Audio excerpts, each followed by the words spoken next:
Student मैं रेणुका और हम क्लास 10th मैथ्स की एनसीईआरटी बुक की सीरीज कर रहे हैं। इस सीरीज में हम मैथ्स का 5th chapter arithmetic progression discuss कर रहे हैं।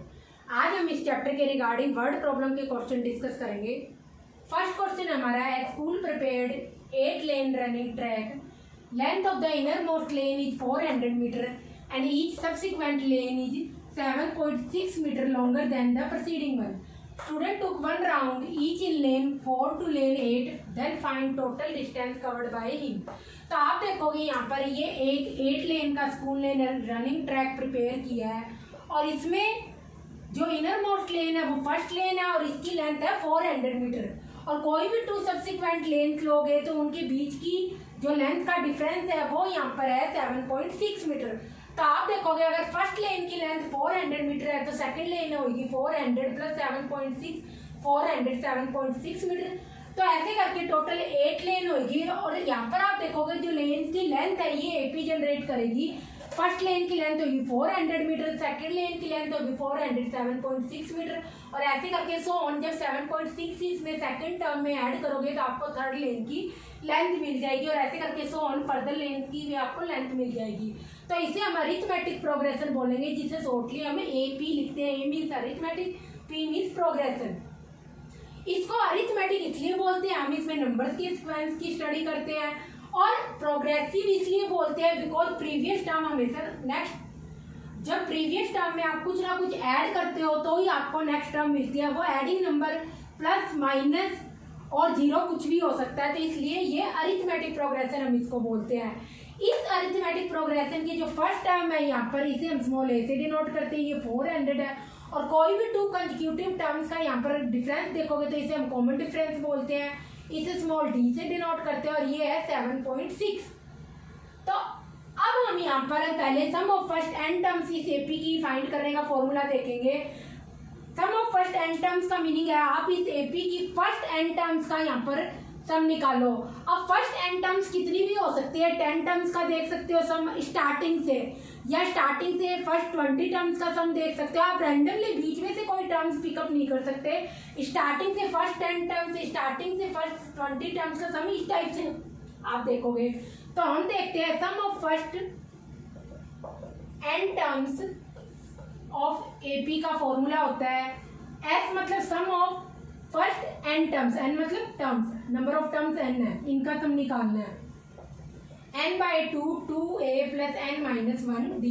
ए यहाँ पर इस एपी की फर्स्ट टर्म है, n यहाँ पर नंबर ऑफ टर्म्स है जिनका सम निकालना है फर्स्ट एन टर्म्स और d यहाँ पर कॉमन डिफरेंस है। कोई भी 2 कंसेक्यूटिव टर्म्स का यहाँ पर डिफरेंस देखोगे तो उसे हम कॉमन डिफरेंस कहते हैं, जो कि प्रीवियस टर्म में कुछ ना कुछ ऐड करने पे आपको नेक्स्ट टर्म मिलेगी। तो कुल मिलाकर नेक्स्ट टर्म से जब प्रीवियस टर्म को माइनस करोगे तो आपको कॉमन डिफरेंस डी मिल जाएगा।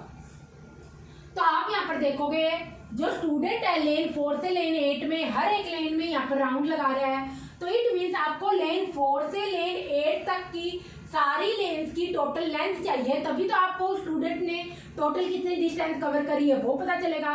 तो ये जो लेन की लेंथ है यहाँ पे एपी जनरेट कर रही है, तो मैं स्टार्टिंग से 8 टर्म्स का सम निकाल लूँ और उससे स्टार्टिंग से 3 टर्म्स के सम को माइनस कर दूँ, तो उस केस में मेरे को 5th 6th 7 8 और 4th लेन की लेंथ का सम मिल जाएगा। बिकॉज मैं क्या कर रही हूँ, आप यहाँ पे लिखोगे टोटल डिस्टेंस आ जाएगी आपकी सम ऑफ फर्स्ट 8 टर्म्स में से, यहाँ पर क्योंकि टोटल लेंथ कितनी है 8, तो सम ऑफ फर्स्ट 8 टर्म्स आ गई minus sum of first 3 terms. अगर मैं माइनस कर दूंगी it mean sum of first 3 length की जितनी भी लेंथ है उनको माइनस कर दूं सम ऑफ फर्स्ट 8 लेंथ की लेंथ में से, तो मेरे पास क्या आ जाएगा 4th 5th 6th 7th 8th last 5 length की जितनी भी लेंथ है टोटल, इट मीन स्टूडेंट ने जितनी भी डिस्टेंस कवर करी है वो सारी की सारी यहाँ पर आ जाएगी।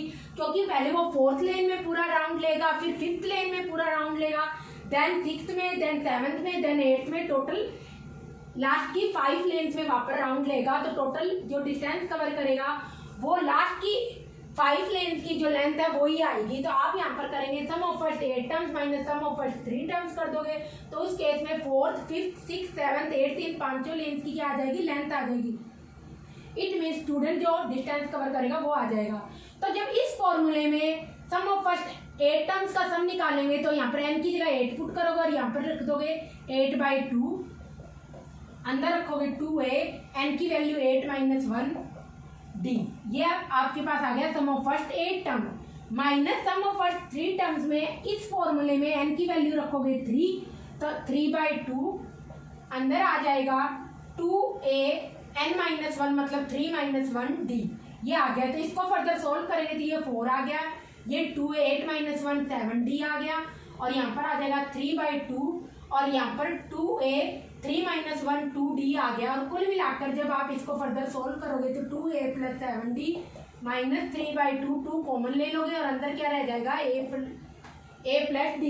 तो इस 2 से 2 कट गया और अंदर इस 4 को जो मल्टीप्लाई कर गए 4 × 2a 8a हो गया, 4 + 7d 28d हो गया और ये -3 को अंदर मल्टीप्लाई करोगे क्योंकि 2 से 2 कट गया तो 3a - 3d आ गया। इसको फर्दर जब आप सोल्व करोगे 8a - 3a यहाँ पर आ जाएगा टोटल डिस्टेंस 5a आ गया और 28d - 3d क्या आ जाएगा 25d आएगा। दोनों में वेरिएबल सेम होने चाहिए तो उसी केस में ये आपस में टर्म्स क्या होगी प्लस माइनस होगी। तो 28 - 3 25 अगर बाद में क्या है वेरिएबल d है तो d लगा दो प्लस 25d। तो टोटल डिस्टेंस आपके पास आ गई जो लेन 4 से लेन 8 तक वो टोटल डिस्टेंस कवर करेगा। तो आप यहाँ पर देखोगे 5 कॉमन आ गया, a + 5d आ गया, a की वैल्यू है 400, 5d की वैल्यू है 7.6। इसको जब मल्टीप्लाई करोगे तो 5 को 7.6 से 38 आ गया और 5 को जब 438 से मल्टीप्लाई करोगे तो आपके पास आ जाएगा 2190 मीटर की टोटल डिस्टेंस वो यहाँ पर कवर करेगा लेन 4 से लेकर लेन 8 तक। तो इस क्वेश्चन को कराने का मोटिव ये था, सम ऑफ फर्स्ट 8 टर्म तो आप इजीली निकाल सकते हो, सम ऑफ फर्स्ट 3 टर्म से इजीली, कि इस टाइप के क्वेश्चन में आपको हमेशा ए और D it mean first term और कॉमन डिफरेंस की जो वैल्यू हमेशा लास्ट में पुट करनी चाहिए। इस केस में क्वेश्चन बहुत छोटा हो जाएगा। अदरवाइज आप पहले सम ऑफ फर्स्ट 8 टर्म्स निकालते, फिर सम ऑफ फर्स्ट 3 टर्म्स निकालते, उसको सोल्व करते, फिर माइनस करते तो क्वेश्चन लेंथी हो जाता। कॉपी कर लो, फिर नेक्स्ट क्वेश्चन देखते हैं। तो जो नेक्स्ट क्वेश्चन है आपका ट्रेजर हंट के रिगार्डिंग एक गेम है, उसके रिगार्डिंग क्वेश्चन है। तो इसमें क्या किया है कि डिफरेंट स्पोर्ट्स पर यहाँ पर डिफरेंट नंबर्स लिखे हुए और जो नंबर्स है स्पोर्ट्स पर वो एपी जनरेट कर रहे हैं और जो स्पोर्ट जो है वो क्या कर रही है उन एपी की स्टेज है कि फर्स्ट स्पॉट पर कौन सा नंबर लिखा है, देन सेकंड स्पॉट पर कौन सा नंबर लिखा हुआ है, थर्ड स्पॉट पर कौन सा नंबर लिखा हुआ है। तो कुल मिलाकर नंबर्स की यहाँ पर एपी जनरेट हो रही है।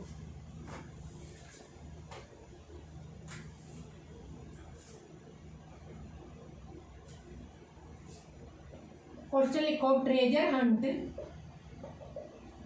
Is a game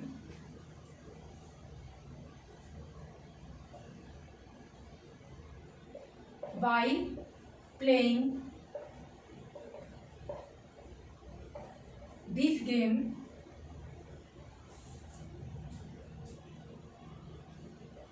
some numbers are hidden in various spot forming AP। तो नंबर्स की यहाँ पर क्या बन रही है, AP जनरेट हो रही है। If nth spot, if number on nth spot is 20 plus 4n, then find number on n - 2 spot पर। आपको नंबर फाइंड करना है। ट्राई करो इस क्वेश्चन को, फिर हम देखते हैं। तो आप देखोगे इस क्वेश्चन के अंदर यहाँ पर जो डिफरेंट स्पॉट्स पर नंबर है उन नंबर्स के कारण एपी जनरेट हो रही है और इस एपी की आपको जनरल टर्म दे रखी है। इट मीन्स nth टर्म आपको यहाँ पर दे रखी है जो कि होगी an। ये क्या होगी, जनरल टर्म होगी या nth टर्म होगी इस एपी की = 20 + 4n। तो आप यहाँ पर देखोगे जो nth स्पॉट पर जो नंबर लिखा वो 20 + 4n है। तो n - 2 स्पॉट पर कौन सा नंबर है वो आपको फाइंड करना है। तो n की जगह आप क्या पुट कर दो, बस यहाँ पर n - 2। इस फॉर्मूले में पुट कर दोगे तो (n-2), n की जगह आपको n-2 पुट करना है, ओनली 20 + 4 n-2। तो इसको आप सोल्व करोगे तो आप देखोगे 20 + 4 को n से मल्टीप्लाई करोगे 4n, 4 को -2 से माइनस का 8, और ये देखोगे यहाँ पर आ जाएगा 12 + 4n। कुल मिला के आपकी जो nth स्पॉट पर नंबर होगा वो क्या होगा, 12 + 4n होगा। तो यही यहाँ पर छोटा सा आंसर होगा। तो इस क्वेश्चन को यहाँ पर लेने का मतलब ये था कि अगर इस टाइप से अगर कोई nth नंबर पर दे रखा और अगर इस n नंबर की वैल्यू दे रखी हो तो वहाँ पर आप n-2 स्पॉट पर कौन सा नंबर है वो भी आप फाइंड कर सकते थे, अगर आपको यहाँ पर n की वैल्यू मिली हो या इसको सोल्व करके निकाल सको तो कॉपी कर लो क्वेश्चन, फिर नेक्स्ट क्वेश्चन देखते हैं। बट इसमें तो दे नहीं रखी n की वैल्यू, तो हमें पता नहीं यहाँ पर इसको फर्दर कैसे सोल्व करेंगे। बट आपको यहाँ पर n-2 स्पॉट पर जो नंबर होगा वो होगा 12 + 4n, ये फाइनल आंसर होगा। तो जो नेक्स्ट क्वेश्चन है इसमें इक्विलेटरल ट्राइंगल के रिगार्डिंग है। इक्विलेटरल ट्राइंगल का मतलब है इक्वी, इट मीन जिसकी सारी साइड्स इक्वल हो। तो यहाँ पर एक इक्विलेटरल ट्राइंगल दे रखा है 10 सेंटीमीटर का, और उसके अंदर छोटे छोटे इक्विलेटरल ट्राइंगल ही फॉर्म हो रहे हैं, और वो भी सारे के सारे क्या है 1 सेंटीमीटर का ईच है।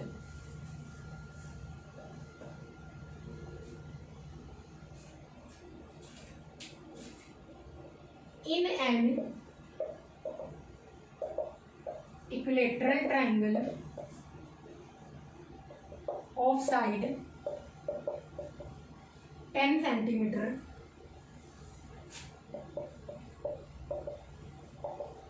Equilateral triangles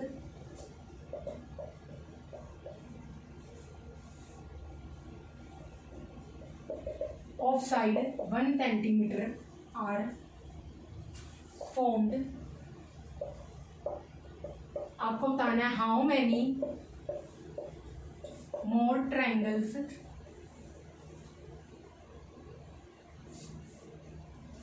are there from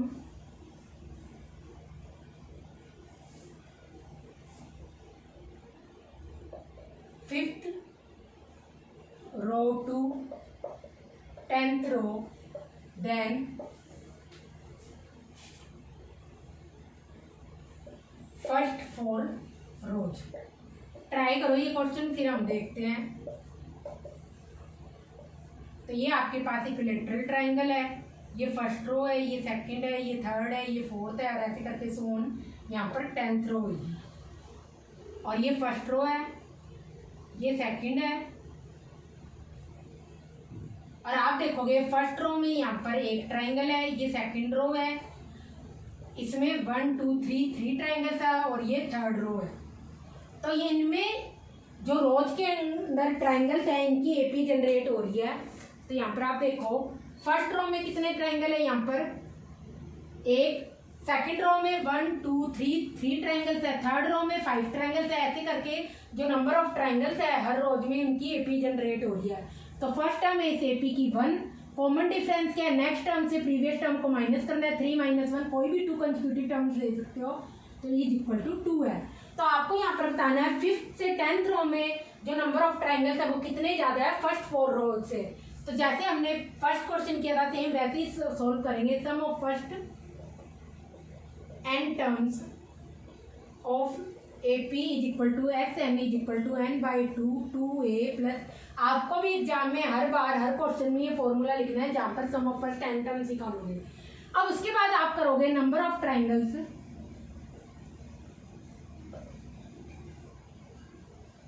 is equal to आ जाएंगे। देखो 5th रो से 10th रो में कितने ट्राइंगल है, पहले ये नंबर निकालना है सम ऑफ। तो आप देखोगे अगर मैं सम ऑफ फर्स्ट 10 टर्म्स में से जो ट्राइंगल्स है उसमें सम ऑफ फर्स्ट 4 रोज के ट्राइंगल्स घटा दूंगी तो मेरे पास क्या आ जाएंगे 5th से 10th रो के ट्राइंगल आ जाएंगे। क्योंकि जो रोज में ट्राइंगल है यहाँ पर वो एपी जनरेट कर रहे हैं। तो सम ऑफ फर्स्ट 10 टर्म्स में से मैं सम ऑफ फर्स्ट 4 टर्म्स को माइनस कर दूंगी तो 5th 6 7 8 9 10th इन 6 रोज में जो भी ट्राइंगल्स है नंबर ऑफ ट्राइंगल्स वो सारे के सारे आ जाएंगे। तो मैं लिखूंगी S10 - S4, ये मेरे पास आ गया इसका आंसर। और कितने ज्यादा है इनमें ट्राइंगल्स फर्स्ट 4 रो से minus sum of first 4 terms कर दूंगी, यही करूंगी। ये मेरे पास आ जाएगा 5th से 10th रो में कितने ट्राइंगल्स है और कितने ज्यादा है इसलिए माइनस करूंगी किससे फर्स्ट 4 रो से ट्राइंगल के। तो सम ऑफ फर्स्ट 4 रोज को माइनस कर दूंगी। तो यहाँ पर आप देखोगे S10 माइनस का S4 2 sum of first 4 terms आ गया। तो इसमें फर्दर वैल्यू पुट करोगे तो यहाँ पर n की वैल्यू पहले 10 पुट करोगे तो 10/2 2a, n की जगह क्या पुट कर दोगे 10 - 1 d, ऐसे ही minus S4 sum of first 4 term देखोगे तो n की जगह 4 पुट करोगे 4/2 2a प्लस n की जगह 4 - 1 d पुट कर दोगे। तो आप यहाँ पर देखोगे ये 5 आ गया, ये इसको काट दो, यहाँ पर अंदर 5 2a 10 - 1 9d हो गया और ये 4 2a प्लस 3d हो गया। तो आप यहाँ पर देखोगे 5 को अंदर मल्टीप्लाई करोगे 2 से 10a हो गया, 5 × 9d 45d, 4 × 2a 8a हो गया, 4 × 3d माइनस का 12d हो गया। तो 10a - 8a यहाँ पर 10 - 8 2 वेरिएबल क्या है a, इसका 45 - 12 यहाँ पर क्या आ गया 33 और ये d आ गया। तो आप ऊपर से देखोगे a और d की वैल्यू आपको दे रखी है, a की वैल्यू है 1, d की वैल्यू है 2 और ये यहाँ पर आ जाएंगे आपके पास टोटल 68 ट्राइंगल्स आ जाएंगे। तो हम कहेंगे 5th रो से 10th रो में जो नंबर ऑफ ट्राइंगल है वो 68 ज़्यादा है फर्स्ट 4 रो से, ये फाइनल आंसर होगा। तो इन क्वेश्चन को कराने का मोटिव यही था कि इस टाइप के क्वेश्चन में आप a और d की वैल्यू हमेशा लास्ट में रखा करो तो क्वेश्चन इजी होगा। इसके बाद जो नेक्स्ट क्वेश्चन है यहाँ पर सिंपल इंटरेस्ट के रिगार्डिंग है। तो सिंपल इंटरेस्ट में हम क्या करते हैं, अगर आपने बैंक में सपोज करो मनी डिपॉजिट करवाई 100 रुपीज़ 100 रुपये जमा करवाए और उस पर आपको हर साल सेम इंटरेस्ट मिल रहा हो तो इसे हम बोलेंगे सिंपल इंटरेस्ट। और अगर इसकी जो सिंपल इंटरेस्ट की रेट है 1% हो तो इट मीन्स आपको 100 रुपीज़ पर हर साल कितना 1%, 100 रुपये पर 1% का ब्याज मिलेगा तो 1 रुपये का ब्याज मिलेगा। तो इस टाइप से सिंपल इंटरेस्ट होता है जो हर साल सेम रहता है। तो हमेशा सिंपल इंटरेस्ट के रिगार्डिंग ही आपकी एपी जनरेट होती है। तो क्वेश्चन आपका ए सम of ₹2000 invested at 7% per annum simple interest।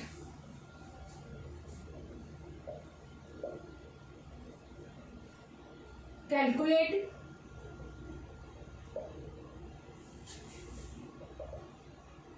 simple interest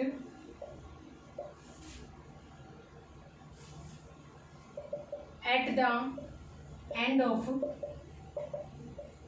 first year, at the end of second year and so on।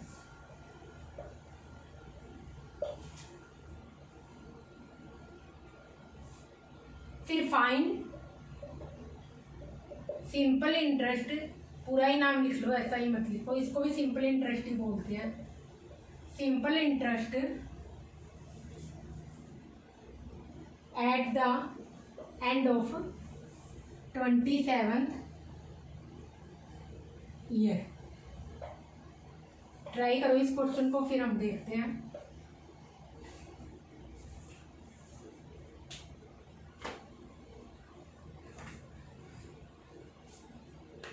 तो आप देखोगे इस क्वेश्चन में यहाँ पर जो हमारी इन्वेस्टमेंट है इसको हम प्रिंसिपल बोलते हैं और सिंपल इंटरेस्ट का फॉर्मूला होता है, अगर आपको याद हो आपने 8th क्लास में पढ़ रखा है, प्रिंसिपल को पी से डिनोट करते हैं। प्रिंसिपल मतलब जो आपने इन्वेस्टमेंट करी थी, बैंक में करी हो या बिजनेस में करी हो, और रेट आपकी कैपिटल आर से डिनोट करते हैं, टाइम को कैपिटल टी से अपॉन 100, ये सिंपल इंटरेस्ट का फॉर्मूला होता है।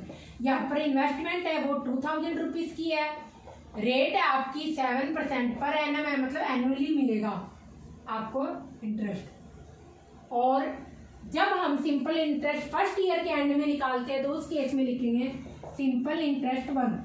इसका मीनिंग है simple interest at the end of first year. अगर आपको पूरा सेंटेंस लिखना है तो पूरा लिख लो, सिंपल इंटरेस्ट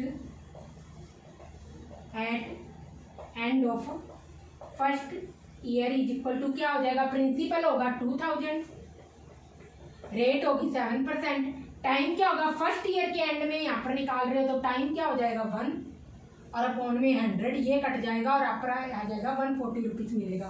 अब ऐसे ही अगर हम सिंपल इंटरेस्ट निकालें सेकेंड ईयर के एंड में, तो उस केस में प्रिंसिपल तो सेम रहेगा, वही है भी जो हमने इन्वेस्टमेंट कर रखी है, रेट भी सेम है 7, पर टाइम क्या आ जाएगा इस केस में आपका 2 आ जाएगा, क्योंकि सेकेंड ईयर के एंड में देखना है, तो यहाँ पर क्या आ जाएगा 280। तो आप देखोगे जो ऐसे ही करके 100 आगे भी निकालोगे, तो आप देखोगे यहाँ पर जो सिंपल इंटरेस्ट के रिगार्डिंग हर साल के एंड में यहाँ पर एपी जनरेट हो रही है, और ये एपी होगी 140, 280, और ऐसे इसमें आगे फर्दर लिखोगे टर्म, तो आपके पास ये एक एपी बन रही है, और इस एपी की जो फर्स्ट टर्म है वो है यहाँ पर 140। कॉमन डिफरेंस है यहाँ पर 2 कंसेक्यूटिव टर्म्स का, तो आप देखोगे 280 माइनस 140 आएगा। तो आपको 27th ईयर के एंड में कितना सिंपल इंटरेस्ट है वो निकालना है, तो आप डायरेक्ट एपी का जनरल टर्म का फॉर्मूला लिख लो, a plus n minus 1d। AP की कोई भी जनरल टर्म निकालनी है तो उसका फॉर्मूला होता है an is equal to a plus n minus 1d। It mean nth term निकालने का फॉर्मूला है a plus n minus 1d। अब n की वैल्यू आपको यहाँ पर क्या दे रखी है 27, यहाँ पर 27 पुट कर दो जहाँ जहाँ पर भी n है, और a की वैल्यू यहाँ पर क्या है, फर्स्ट टर्म है इस एपी की 140, तो 140 प्लस 27 माइनस 1 आएगा 27 माइनस 1, और डी की वैल्यू क्या आ जाएगी यहाँ पर 140। तो ये आ गया 140, और ये 140 हम दोनों टर्म से कॉमन ले लेंगे, और अंदर क्या रह जाएगा, इधर 1 और इधर 26। तो 140 इंटू 27 आपके पास आ जाएगा, और जब आप 27 को 14 से मल्टीप्लाई करोगे तो यहाँ पर आपके पास आ जाएगा 3780। ये आपके पास क्या आ जाएगा 27th ईयर के एंड में आपके पास इंटरेस्ट होगा 3780 रुपीज़ आपके पास इंटरेस्ट होगा। ये आंसर आ जाएगा। आपकी एनसीईआरटी बुक का ही क्वेश्चन है, ये अच्छा क्वेश्चन था, कॉपी कर लो। फिर नेक्स्ट क्वेश्चन देखते हैं इसके बाद।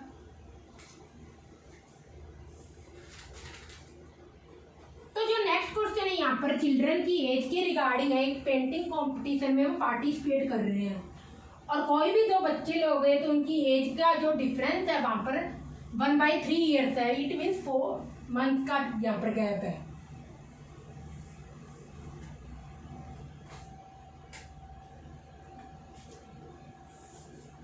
तो क्वेश्चन है next, the minimum age of children eligible to participate in painting competition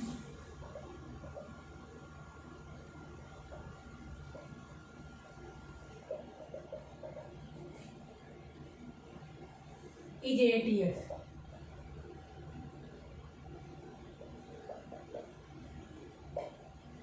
इसके बाद है यहाँ पर it is observed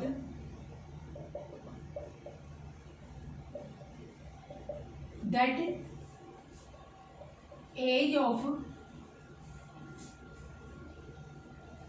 youngest boy is 8 years and ages of participants have common difference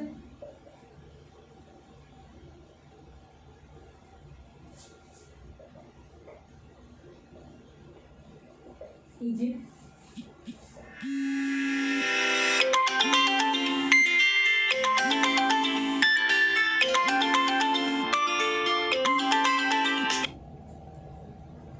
is 4 months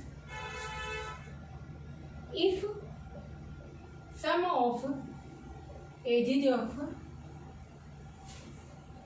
all participants 168 years, to find age of eldest boy. ये आपको निकालनी है। Try करो इस क्वेश्चन को, फिर हम देखते हैं। तो आपको कुल मिलाकर सभी पार्टिसिपेंट्स की एज का यहाँ पर सम दे रखा है। तो अगर आपको नंबर ऑफ टर्म्स मिल जाए तो जो लास्ट टर्म होगी वही क्या होगा एल्डेस्ट बॉय होगा यहाँ पर, तो बस यही निकालना है यहाँ पर। तो यहाँ पर दे रखा है जो सबसे यंगेस्ट बॉय है उसकी एज है 8 ईयर्स। इट मीन्स इस एपी की जो फर्स्ट टर्म है वो 8 है, और कोई भी 2 पार्टिसिपेंट्स की एज का जो कॉमन डिफरेंस है वो दे रखा है यहाँ पर 4 मंथ। 4 को 12 से डिवाइड करोगे, क्योंकि हम क्या कर रहे हैं यहाँ पर फर्स्ट टर्म, यहाँ पर जो भी एज ले रहे हैं हम ईयर्स में ले रहे हैं, तो कॉमन डिफरेंस को भी ईयर में कन्वर्ट करेंगे। 4/12 कितना आ जाएगा, 1/3 ईयर्स हो जाएगा।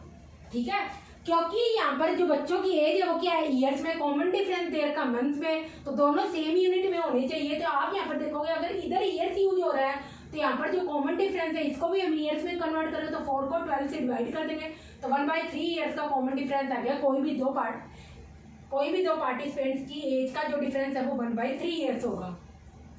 तो आप यहाँ पर देखोगे अब हमें दे रखा है sum of ages of all participant दे रखे 168, तो SN की आपको वैल्यू दे रखी है 168। N की वैल्यू अगर हम निकाल लेंगे तो यहाँ पर टोटल नंबर ऑफ टर्म्स निकाल लेंगे, क्योंकि उन सभी पार्टिसिपेंट्स की एज का सम दे रखा 168 ईयर। तो N की जो लास्ट वैल्यू होगी वही क्या होगी, वो एल्डेस्ट बॉय की नंबर होगा। तो आप यहाँ पर देखोगे और इसकी फिर एज भी निकाल लेंगे। तो आप यहाँ पर देखोगे सम ऑफ फर्स्ट N टर्म्स का फॉर्मूला होता है, हर बार इसलिए लिखती हूँ सो अगर आपको याद ना हो तो याद हो जाए। कोई भी जब हम नई चीज़ लिखते रहे तो उसको बार बार लिखने का मोटिव यही होता है कि आपको वो चीज़ याद हो जाए। तो यहाँ पर आपको क्या करनी है, N की तो वैल्यू निकालनी है, और सम ऑफ फर्स्ट N टर्म की वैल्यू दे रखी है 168, N/2, 2 A की वैल्यू है 8 प्लस N-1 और D की वैल्यू है 3। यह आ गया। यहाँ पर N आपको निकालना था, A की वैल्यू 8 रख दी, N-1 इसकी वैल्यू है नहीं N की, और D की वैल्यू क्या दे रखी है 1/3, तो यहाँ पर 1/3 लिख दिया। अब इसको यहाँ पर 168 को 2 से मल्टीप्लाई कर देंगे, और यहाँ पर क्या रह जाएगा, N अंदर क्या हो गया 16 प्लस N-1 3, इसके नीचे 3 है। अब इस 3 का यहाँ पर क्या ले लेंगे, एलसीएम ले लेंगे, तो 168 × 2 N 16 × 3 48 प्लस N-1 अपॉन में 3, ये आपके पास आ जाए। और अब इस 3 को भी इससे मल्टीप्लाई कर देंगे तो 168 2 × 3 आ जाएगा, और अंदर आ जाएगा 48 - 1 47 प्लस N, ये आपके पास आ जाएगा। तो इसको फर्दर जब आप सोल्व करोगे 168 को 6 से, तो यहाँ पर आ जाएगा आपके पास 1008 = N को अंदर मल्टीप्लाई कर दोगे तो N² प्लस 47N, ये आ जाएगा। तो ये एक इक्वेशन बन गई। अब इस इक्वेशन में जब आप टर्म्स की साइड चेंज करोगे तो यहाँ पर आपको क्या साइन चेंज होगा, तो 1008 को जब आप लेफ्ट से राइट साइड लेके जाओगे तो ये माइनस का हो जाएगा, और यहाँ पर आ जाएगा N² प्लस 47N माइनस का 1008 = 0। अब आप कहोगे मैम आप तो इसको राइट साइड लेके जा रहे हो, लिख लेफ्ट साइड रहे हो, मैं इसको ऐसे भी, तो अगर राइट साइड लेके गई तो इधर 0 हो गया, इधर क्या हो गया, लेफ्ट साइड क्या, N² 47N माइनस का 1008। अब मैं ऐसे बोलूँ N² प्लस 47N माइनस 1008 0 के बराबर है, 0 = N² प्लस 47N माइनस 1008 के बराबर, बात तो एक ही है।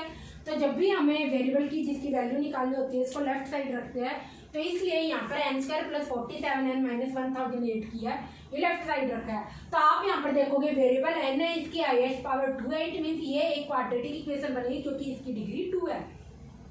तो क्वाड्रेटिक इक्वेशन को सोल्व करने के लिए या तो आप क्वाड्रेटिक फॉर्मूला यूज कर सकते हो या फिर फैक्टराइजेशन मेथड से भी N की वैल्यू निकाल सकते हो। तो आप यहाँ पर देखोगे क्वाड्रेटिक फॉर्मूला टाइम टेकिंग होता है, अगर आपको फैक्टर्स ना मिले तो उस केस में आप फैक्टराइजेशन मेथड मत यूज करो, वहाँ पे क्वाड्रेटिक फॉर्मूला यूज करो। क्वाड्रेटिक इक्वेशन के फैक्टर्स कैसे निकालते हैं, हमने जब क्वाड्रेटिक इक्वेशन सोल्व करी थी 4th चैप्टर किया तो वहाँ पे सारा का सारा कंप्लीटली डिस्कस कर रखा है, वहाँ जाके देख लेना अगर किसी को नहीं पता, और शॉर्टली तो मैं यहाँ पे बता ही रही हूँ कैसे करेंगे।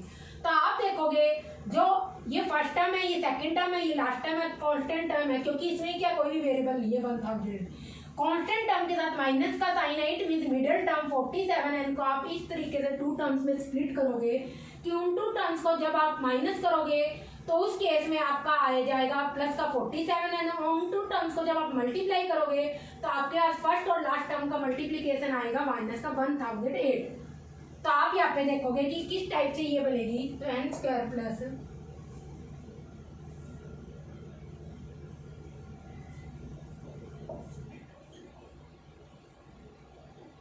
ये शायद होगा तो 63n माइनस का 16n माइनस का 1008 इज इक्वल टू 0। डिवाइड करके देख लो इसको भी, अभी आगे देखेंगे। तो कुल मिला के आप देखोगे ये जो इक्वेशन है ये बिल्कुल सेम ही होगी। एन स्क्वायर सेम टर्म है, माइनस का 1008 भी सेम है। ओनली हमने मिडल टर्म को क्या किया, 47n को इन टू टर्म्स में स्प्लिट कर दिया। अब इन टू टर्म्स को जब आप माइनस करोगे तो आप यहाँ पर देखोगे प्लस का 47n आ रहा है, 63 माइनस 16 क्या आ रहा है 47 और प्लस का n आ रहा है। और इन टू टर्म्स को जब आप मल्टीप्लाई करोगे तो देख लो यहाँ पर माइनस का 16 है तो माइनस का 1008 n स्क्वायर आना चाहिए, तो n और लिख लो यहाँ पर। ये n स्क्वायर तो हो ही गया और यहाँ पर क्या हो जाएगा, ये बाद में मल्टीप्लाई कर लेना, तो ये हो जाएगा 18, यही आ रहा है। और जब माइनस की ये टर्म होगी तो माइनस का होगा और n स्क्वायर और लगाएंगे ये, तो ये आ जाएगा n स्क्वायर। तो कुल मिला के आपकी जो हमने यहाँ पर फैक्टराइजेशन मेथड सोल्व किया है, इससे स्प्लिटिंग करी है मिडिल टर्म को टू टर्म्स में, तो आप यहाँ पर देखोगे ये टू टर्म्स हमने सही निकाली है। इन टू टर्म्स को जब भी आप जैसे यहाँ पर कॉन्स्टेंट टर्म के साथ -8 मीन इन टू टर्म्स को जब आप माइनस करोगे तो आपके पास प्लस का 47n आना चाहिए। और इन दोनों टर्म्स को जब मल्टीप्लाई करोगे तो आप यहाँ पर देखोगे फर्स्ट और लास्ट टर्म का मल्टीप्लीकेशन आना चाहिए, हमारे पास वही आ रहा था। इट मीन्स हमने दोनों टर्म सही लिए दोनों। तो आप यहाँ पर देखोगे इन टू टर्म्स की पेयरिंग कर लोगे, इन टू टर्म्स की पेयरिंग, इन टू टर्म्स में कॉमन आ रहा है n, तो अंदर क्या रह गया n स्क्वायर को n से डिवाइड करोगे तो n, 63 n को n से डिवाइड करोगे तो 63 रह गया क्वेश्चन। और यहाँ पर आपका कॉमन आएगा 16, अंदर क्या रह जाएगा n, और 1008 को जब 16 से यहाँ पर डिवाइड करोगे तो आपके पास 63 आ जाएगा। और आपके पास ये ब्रैकेट में जो टर्म है हमेशा एक्सप्रेशन है वो हमेशा सेम आनी चाहिए। ब्रैकेट में जो भी एक्सप्रेशन है n plus 63 n plus 63 same आ रही है, इट मीन्स हमारा आंसर सही है। अगर अलग अलग आए तो इट मीन्स आपने कोई मिस्टेक करी है। जो कॉमन पार्ट है पहले इसको लिख लो n प्लस 63, बाद में रिमेनिंग लिख लो n minus 16 is equal to 0। अब ये जो एक्सप्रेशन है 0 के बराबर लेफ्ट साइड कब होगी, जब या तो n प्लस 63 0 के बराबर, तो 0 इंटू n माइनस 16 आपका 0 के बराबर आ जाएगा, या फिर n माइनस 16 0 के बराबर हो तो n प्लस 63 इंटू 0 आपका 0 के बराबर आ जाएगा। दोनों में से कुछ भी केस हो सकता है। तो n plus 63 is equal to 0, n की वैल्यू क्या आ गई माइनस का 16 और n minus 16 is equal to 0, n is equal to 16। अब कोई भी हम ऐसे तो कहेंगे नहीं कि अगर एपी की आप कोई भी टर्म निकालोगे तो वहाँ पर नंबर ऑफ टर्म्स देखोगे तो वो हमेशा पॉजिटिव आनी चाहिए। टर्म्स का जो भी नंबर होगा वो कभी नेगेटिव नहीं आएगी, इसलिए ये आंसर तो नेग्लेक्ट करेंगे, क्योंकि हम ऐसे थोड़ा बोलते हैं -63 नंबर पर वो आदमी खड़ा था, या -63 नंबर का जो पार्टिसिपेंट है उसकी एज होगी, ऐसा तो नहीं बोलते। हम तो बोलते हैं 63rd नंबर का जो पार्टिसिपेंट है उसकी एज ये है। तो कुल मिलाकर जो एपी की नंबर ऑफ टर्म्स है हमेशा जो भी आएगी वो एक नेचुरल नंबर आएगी। यहाँ पर ये क्या है, इंटीजर है, नेगेटिव इंटीजर है, तो ये आंसर रिजेक्ट करेंगे और ये वाला हमारा सही होगा। तो इट मीन जो यहाँ पर टोटल नंबर ऑफ टर्म्स आएगी, टोटल नंबर ऑफ पार्टिसिपेंट्स है 16, और सबसे बड़ा जो पार्टिसिपेंट होगा वो 16th पार्टिसिपेंट होगा और उसकी एज निकाल लो। तो एपी की जनरल टर्म का निकालने का फॉर्मूला होता है n is equal to a plus n minus 1d। तो एन की वैल्यू आप यहाँ पर लिख दोगे 16th, तो यहाँ पर आ जाएगा a16 a plus 16 minus 1d। ए की वैल्यू क्या है लिख लो 8, और ये 15 आ गया और ये 3 आ गया। d क्या था 1/3, ये निकाला है हमने। तो कुल मिलाकर 13 ईयर्स एज आ जाएगी जो एल्डेस्ट पार्टिसिपेंट्स है, लिख लो, ये आंसर होगा। कॉपी कर लो, फिर नेक्स्ट क्वेश्चन देखते हैं इसके बाद।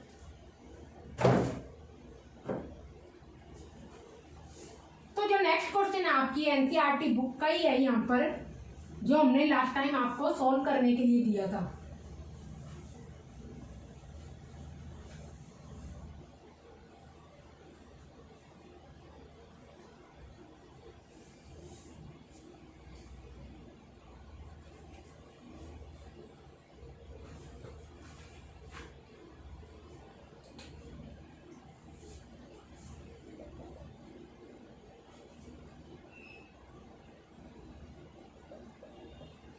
The students of a school decided to beautify school by fixing flags. They have